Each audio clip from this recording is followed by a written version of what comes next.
Di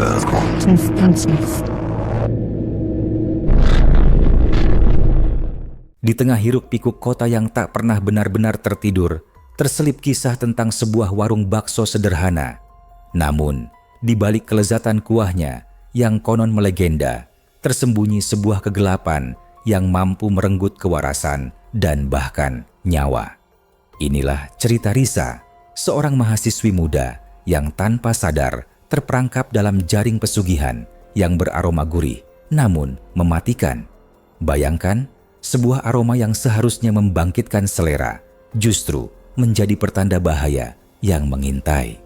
Risa, dengan segala kepolosannya sebagai anak rantau, selalu mencari tempat makan murah dan mengenyangkan di sekitar kosnya. Ketika warung bakso Pak Joko hadir bagai oase di tengah gurun tanggal tua, Risa langsung jatuh hati. Gerobaknya memang tak terlalu istimewa, hanya cat kusam dan beberapa bangku plastik yang selalu penuh. Namun, keramahan Pak Joko dengan senyum lebarnya, serta Bu Lastri yang selalu sigap melayani meskipun tanpa banyak bicara, menciptakan kesan hangat. Dan tentu saja, rasa baksonya, kuahnya kaya rempah, dagingnya kenyal sempurna, seolah ada resep rahasia yang membuatnya begitu istimewa. Harganya pun ajaib murahnya. "Pak, baksonya satu ya, yang komplit." Wah, aromanya bikin lapar terus. Risa menjadi pelanggan setia. Sarapan, makan siang, bahkan kadang makan malamnya dihabiskan di warung Pak Joko. Ia tak pernah sendirian, seringkali bersama teman-temannya yang juga tergiur dengan harga dan rasa bakso itu. Namun, seiring berjalannya waktu, Risa mulai merasakan ada sesuatu yang ganjil.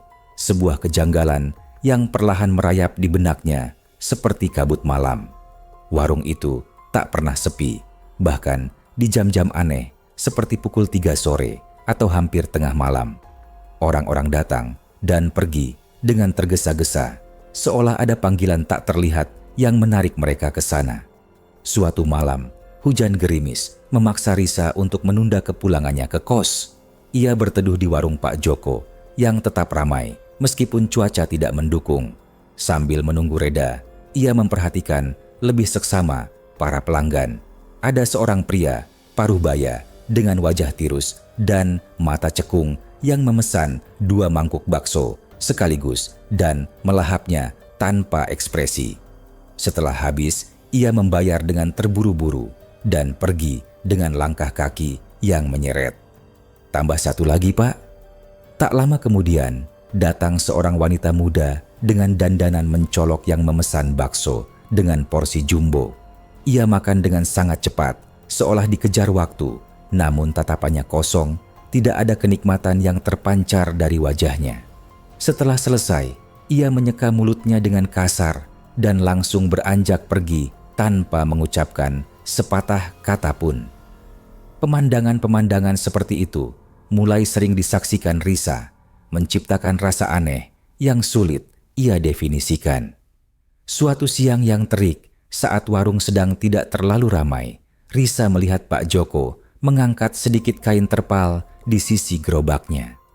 Sekilas, Risa melihat sebuah kendi tanah liat berukuran sedang dengan ukiran-ukiran aneh yang tidak familiar. Kendi itu terbungkus sebagian dengan kain hitam lusuh. Ketika Pak Joko menyadari Risa memperhatikannya, ia buru-buru menurunkan terpal dan tersenyum canggung. "Ada yang bisa saya bantu, Neng Risa?"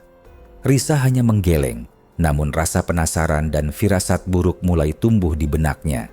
Kendi itu terasa memancarkan aura misterius, seolah menyimpan rahasia kelam yang tak ingin diungkap. Ia juga menyadari bahwa Bu Lastri seringkali terlihat mengawasi Risa dari balik gerobak. Tatapannya dingin dan sulit dibaca, kadang penuh selidik, kadang seperti memperingatkan tanpa kata. Semakin sering Risa menyantap bakso Pak Joko, semakin aneh pula perubahan yang ia rasakan pada dirinya. Ia menjadi lebih mudah lelah, sulit berkonsentrasi saat kuliah, dan seringkali merasa pusing tanpa alasan yang jelas. Namun, anehnya, ia selalu merasa lapar dan memiliki keinginan yang kuat untuk terus kembali ke warung bakso itu. Aroma kuahnya seolah memanggil-manggilnya, menciptakan ketergantungan yang tidak wajar. Suatu sore, saat Risa sedang menikmati semangkuk baksonya, ia merasakan sentuhan ringan di lengannya. Ia menoleh dan melihat seorang kakek tua dengan wajah keriput dan mata sayu menatapnya dengan tatapan penuh kesedihan. "Nak, jangan sering-sering makan di sini. Tidak baik." Sebelum Risa sempat bertanya, kakek itu langsung pergi dengan langkah lambat. Kata-kata singkat itu bagai petir di siang bolong, semakin menguatkan firasat buruk Risa. Ia mulai merasa ada sesuatu yang tidak beres dengan bakso itu sendiri. Apakah ada bahan aneh yang dicampurkan? Atau ada praktik mistis di baliknya? Beberapa hari kemudian, saat Risa sedang seorang diri di warung, ia mendengar bisikan lirih di telinganya saat sedang menyantap baksonya. Bisikan itu sangat pelan dan tidak jelas, namun terasa sangat mengganggu. Ia menoleh ke sekeliling, namun tidak ada seorang pun yang berbicara padanya. Ia mencoba mengabaikannya, namun bisikan itu terulang lagi. Kali ini terasa lebih dekat dan seperti menyebut nama. Malam-malam, Risa dipenuhi mimpi buruk yang semakin nyata dan mengerikan. Dalam salah satu mimpinya, ia melihat dirinya terbaring lemah di sebuah ruangan gelap. Di sekelilingnya, ia melihat bayangan-bayangan hitam yang bergerak-gerak aneh. Aroma kuah bakso yang biasanya menggugah selera kini terasa memualkan dan menyesakkan. Ia melihat Pak Joko dan Bu Lastri berdiri di atasnya, bukan lagi dengan senyum ramah, melainkan dengan seringai mengerikan dan mata yang memancarkan cahaya merah redup. Mereka seperti membisikkan mantra-mantra aneh yang membuat tubuh Risa terasa semakin lemas. Dalam mimpi lain, Risa melihat proses pembuatan bakso di dapur Pak Joko. Namun, alih-alih daging sapi segar, ia melihat potongan-potongan tubuh yang mengerikan, tulang belulang, dan cairan kental berwarna hitam yang dimasukkan ke dalam adonan. Kendi tanah liat yang pernah ia lihat berada di sudut ruangan mengeluarkan asap hitam yang pekat. Risa terbangun dari mimpinya dengan teriakan tertahan, tubuhnya gemetar dan dipenuhi keringat dingin. Ia tidak bisa lagi menganggap mimpi-mimpi itu hanya sebagai bunga tidur. Ada korelasi yang mengerikan antara mimpinya, kejanggalan di warung, dan perubahan pada dirinya. Dengan wajah pucat dan suara bergetar, Risa menceritakan mimpi-mimpi mengerikannya kepada Andi. Awalnya, Andi mencoba bersikap rasional, mengatakan bahwa Risa mungkin hanya kelelahan atau terlalu banyak pikiran. Namun, melihat ketakutan yang begitu nyata di mata Risa, Andi mulai merasa ada yang tidak beres. Ia ingat cerita-cerita mistis tentang pesugihan yang melibatkan makanan dan tumbal manusia yang pernah didengarnya. "Riz, jangan nakut-nakutin ah. Mungkin kamu cuma stres kuliah. Coba istirahat yang cukup." "Enggak, Endik. Ini beda. Aku yakin ada sesuatu yang salah dengan warung itu. Aku merasa seperti dihisap energinya setiap kali makan di sana." Akhirnya, Andi setuju untuk membantu Risa menyelidiki. Mereka mulai mengamati warung Pak Joko dari kejauhan pada malam hari. Mereka melihat Pak Joko sering keluar dari rumahnya dengan membawa ember atau bungkusan kain yang terlihat aneh, lalu pergi ke arah belakang warung yang gelap. Mereka juga memperhatikan bahwa setelah tengah malam, beberapa orang datang ke warung dengan wajah tertutup dan pergi setelah menerima bungkusan kecil dari Pak Joko, bukan semangkuk bakso.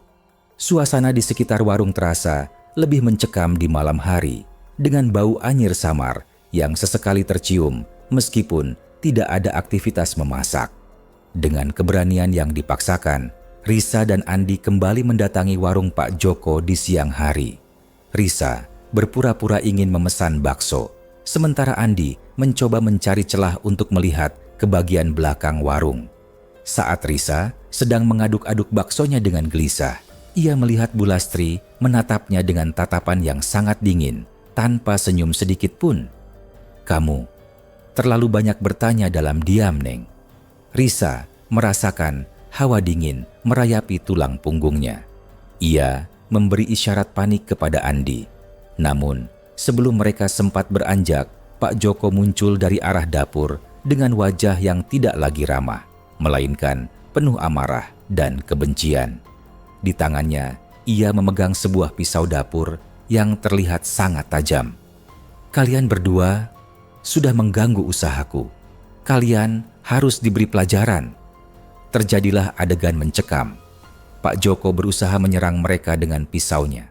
Risa dan Andi berteriak ketakutan dan berusaha menghindar. Mereka berlari tunggang langgang keluar dari warung, dikejar oleh Pak Joko yang terus mengayunkan pisaunya sambil menggeram marah. Mereka hampir saja terjatuh beberapa kali, namun berhasil terus berlari menuju jalan raya yang lebih ramai. Bu Lastri hanya berdiri di depan warung, menatap kepergian mereka dengan tatapan kosong namun penuh kemenangan yang mengerikan. Dengan napas terengah-engah dan jantung berdebar kencang, Risa dan Andi berhasil mencapai kantor polisi terdekat dan melaporkan kejadian mengerikan yang baru saja mereka alami. Polisi segera bertindak dan mendatangi warung bakso Pak Joko. Namun, setibanya di sana, warung itu terlihat sepi dan biasa saja. Pak Joko dan Bu Lastri bersikap tenang dan menyangkal semua tuduhan. Dapur mereka terlihat bersih dan tidak ada jejak-jejak aktivitas mencurigakan. Kendi tanah liat misterius itu juga menghilang tanpa jejak. Meskipun tidak ada bukti fisik yang kuat, Risa tidak pernah bisa melupakan pengalaman mengerikannya. Aroma kuah bakso yang dulu begitu menggoda kini terasa memualkan dan membuatnya merinding. Ia selalu merasa ada mata yang mengawasi setiap kali melewati jalan tempat warung itu berdiri. Ia percaya, ia dan Andi nyaris menjadi korban dari praktik pesugihan yang mengerikan, di mana kelezatan bakso menjadi umpan untuk menarik mangsa, dan nyawa manusia mungkin menjadi tumbalnya. Dunia ini penuh dengan hal-hal yang tak kasat mata dan mengerikan. Terkadang, kebaikan dan keramahan hanyalah topeng untuk menyembunyikan niat jahat yang paling gelap. Jadi, berhati-hatilah dengan apa yang kalian makan dan kepada siapa kalian mempercayakan perut kalian. Karena bisa jadi, kelezatan yang kalian nikmati menyimpan harga yang jauh lebih mahal dari sekadar uang. Mungkin saja nyawa kalian